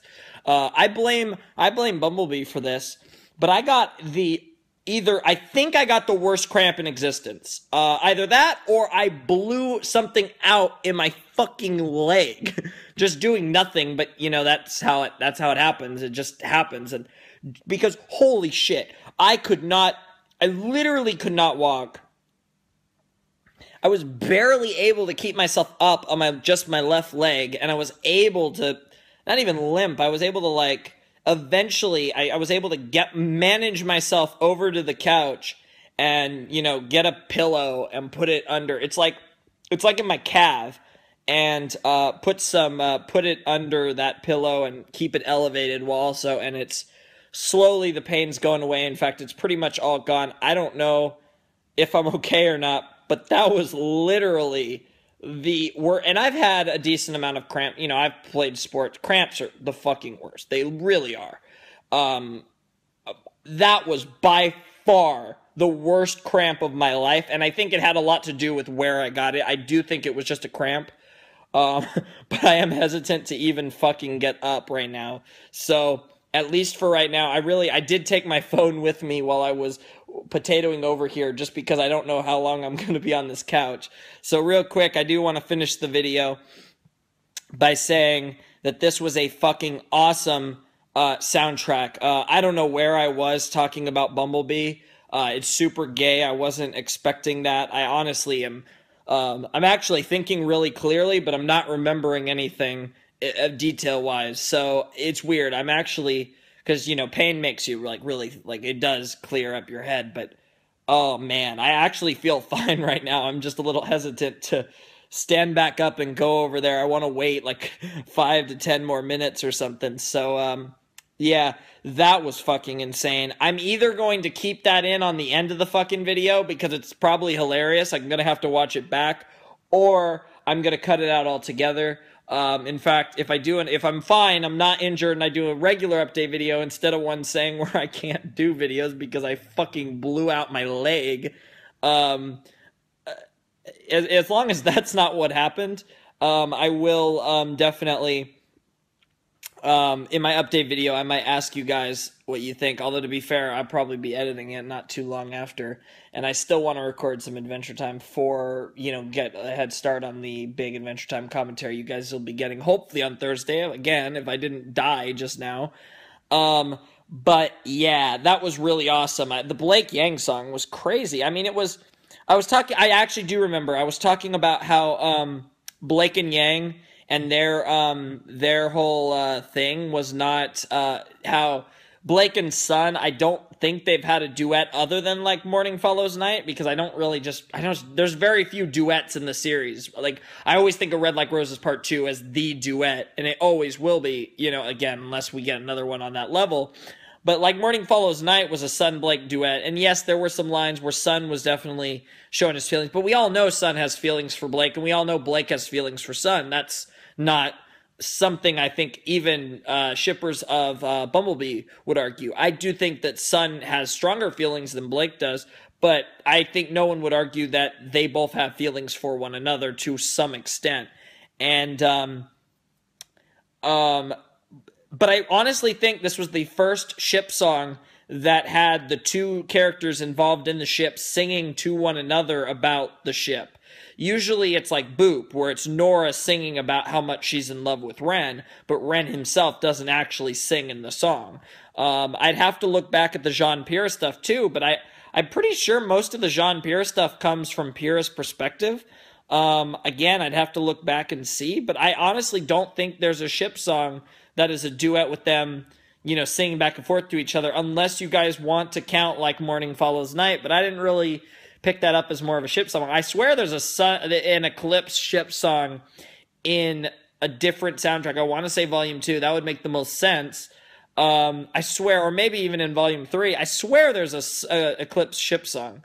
And I can't remember it, but I also don't think it was anything like this. I would remember a song like this no matter who it was about, because god damn it, not only was it blatant like Boop, it was sensual. It was cute, but it was also almost not just sensual, but sexual almost. It was, the overtones were really obvious. There was no subtlety in what they were saying. Like, even in words like how the birds and the butterflies, or the birds and the, they didn't say birds and the bees, thank God, that would have been stupid. But the birds and the butterflies, like they watch it, like they'll keep our secret, but they watch us and they know. Like, I mean, you're kind of, there was like this semi-scandalous tone to it, of the idea of the two girls in love, and I kind of liked that. Like, it's not like a bad thing, but I kind of liked how they betrayed it in the song, how it's like, we still want to we're keeping this a secret. And it was almost kind of like a sly comment towards the fandom, like, they're watching and they know, they'll keep our secret. Like, it was kind of, it literally came off in that way to me. And then the whole "we could live inside a garden of ecstasy" line really set me off. Like, that was by far the most sexual line in the soundtrack so far. And for it to be in this song of all songs is just nuts. And I actually really like it, because I actually feel like Blake and Yang as a ship should have that element to it. And that might sound weird, but my point is, John and Pyrrha, to me, is like pure innocent love. Ren and Nora, similar but different, definitely very cute. In both of those cases, I feel like the characters involved, I feel like it should be more pure and honest, I guess you could say. With Blake and Yang, obviously Blake and Yang are both, they're I don't want to say, I don't know how to put it, but I feel like they've both always had sexual undertones. I mean, Yang, it's obvious. I mean, Yang, that's the point. But I feel like even Blake, to a lesser extent, has had those, certainly in comparison to Ruby and Weiss, who obviously Ruby has kind of had the childish idea, and Weiss was more supposed to be the fair maiden, the princess, the beauty in that sense. But I feel like even with their characters, like, you got Blake reading all that dirty Ninjas of Love crap, and you got Yang being Yang. if we're going to ship this, I mean, that's a type of ship where I think there's more of a, spending 6 hours together in a grassy field, laughing, smiling, just gazing into each other's eyes, kissing, and more. Like, that's kind of, I like that image of Bumblebee, and I'm not even saying that in a, oh yeah, that's hot. Of course it's fucking hot. Like none of these, well, I mean, Sean and Pyrrha is not really hot, but Ren and Nora, that shit's hot. But, the point has nothing to do with that. That's just a good envisionment of Bumblebee, and I really liked this story, I guess you could say, that it told. If I'm being honest, the song wasn't that amazing. It was nothing special for RWBY. It was a good song overall. For the RWBY soundtrack, it was average, but the contents of the song are what make it. Like, I could see people saying this is their favorite song of the RWBY soundtrack, and I don't just mean Volume 4, I mean Forever, and that is completely retarded. Like, I'm sorry. Like, I know that's a strong word, but that, to me, that is literally fucking stupid. Like, it's literally stupid. Like, I can and I know it's an opinion, but, like, even, okay, I should take that back. I think I mean best song of the soundtrack, not favorite. Favorite, you could have anything be your favorite. I need to take that back. But if someone was to say this was the best song, even of this soundtrack, if you're trying to tell me this was better than This Life Is Mine, like, my Lucis Naturae, I know a lot of people aren't going to probably agree with me, maybe they will. This Life Is Mine is probably the undeniable star song of this soundtrack. Lucis Naturae, to me, was the dark horse surprise. Like Morning Follows Night as well. I expected that to be pretty good from what we can kind of hear, and that was so long ago. I barely even remember that. I feel like that was one of the episodes that I didn't rewatch much. Chapter 3, even though I really liked it. And it was like the first one with Blake and Yang and stuff. I feel like I just didn't rewatch that episode very much. Like, not as much. Because I think what it was Chapter 1 was the premiere. Chapter 2, Remembrance, had the Pyrrha stuff, so I had to rewatch it. And then Chapter 3 was like, okay, and then Chapter 4 was Family, which had the Raven and Crow stuff. So it was like each episode around it had really potato stuff. Because Chapter 5 was probably the most meh episode of the series. But Chapter 3 was still pretty good and had some cool moments, especially that ending with Salem. But it wasn't as good as probably the episodes around it, with the exception of Chapter 5, which also wasn't that amazing. Like, damn, that Blake stuff. The Blake stuff. It was just the Blake stuff, mate. But yeah, that was a fantastic soundtrack, and I think my reactions did not live up to the hype until the final two. I feel like Lucis Naturae, I was freaking the fuck out and going crazy with theories or trying to figure out whose song this was, and my conclusion was, I don't know. Like, literally, I don't know, because I think it's a character that I've literally never met before. And in the case of Bumblebee, I mean, I guess you guys were probably all waiting for this reaction. I'll probably have to timestamp these just so you can get your reactions to each individual song, because, I don't care if you guys just want to watch my reactions to specific songs, even though, honestly, I think my Lucis Naturae and Bumblebee reactions are the highlights, honestly, right at the end. But like Morning Follows Night, I was really into that, too. I think that was a great reaction. I wasn't great. I feel like This Life Is Mine, I didn't do justice, but it was probably the best song, not being biased, even though Lucis Naturae was so fucking good. And Bumblebee, being a Bumblebee shipper myself, you guys, I'm sure there's many other Bumblebee shippers who are very excited to see my reaction to that. When I think of Bumblebee, Tally comes to mind first, but a bunch of people come to mind. Tally, I don't know if we're ready to actually watch this, but I know, he's a massive Bumblebee shipper.